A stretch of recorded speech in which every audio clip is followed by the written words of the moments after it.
state senator, so we're delighted you're celebrating your first floor anniversary with us. And our recently re-elected State Assemblyman Kevin Cahill.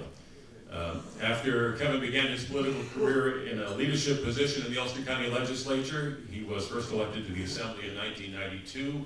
At various times, he has chaired the Assembly Ethics Committee, the Assembly Energy Committee, and has been elevated now to chair the very important the Assembly Insurance Committee. And this year in particular, as we're getting ready for rolling out of the Affordable Care Act, a very important position for him to be in. He is also a proud graduate of SUNY New Paltz, I know, as well as Albany Law School. So we thank Kevin for being here. He's a lifelong resident of Ulster County. Cecilia Kachik was sworn in her new position January 23rd after winning a close election in a newly drawn, rather large senatorial district that stretches as far north as Canajoharie and all the way down to the town of Lloyd in Ulster County. No, I didn't say Canada. I thought of Canada, but I didn't. Her previous experience included serving as vice chair of the Duanesburg School District Board, and she was also senior housing policy analyst for the State Senate Majority Conference and served 10 years as executive director of the Neighborhood Preservation Coalition of New York State. Please give a warm Chamber of Commerce welcome to our guest speakers, Kevin Cahill, Cecilia Kachik.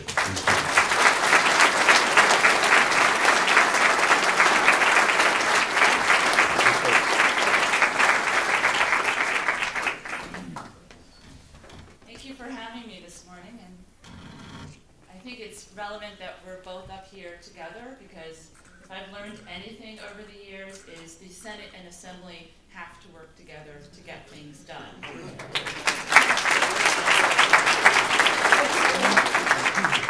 Bills don't get to the governor's desk if they're not the same.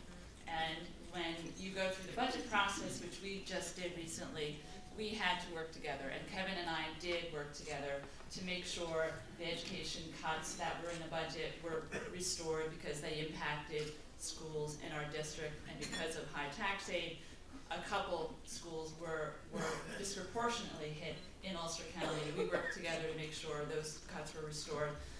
We have to work together to get things done. But the other thing that, we're going to talk about the budget for a little bit, but I wanted to do something first, and I'm glad Kevin is here because we're doing this together. Today's sponsor is the Center for Spectrum Services. And a lot of people got to know me over the campaign, but one of the things I don't think people realize is that I have a son on the spectrum.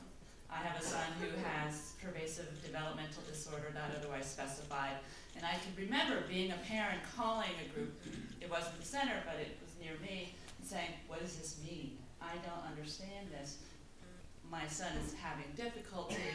And there was a flood of information and support from organizations, and the Center for the Spectrum Services is key to helping parents, helping schools understand how do we help these kids feel comfortable in the classroom? How do we help parents understand when they go like this to their kid is say, that hurts, and that really hurts, and you shouldn't do that. And just understanding how to help kids feel comfortable and deal with sensory disorders that they're dealing with every day makes a world of difference to these kids' lives. So, because I'm sitting in the Senate now, and we get to do fun things, I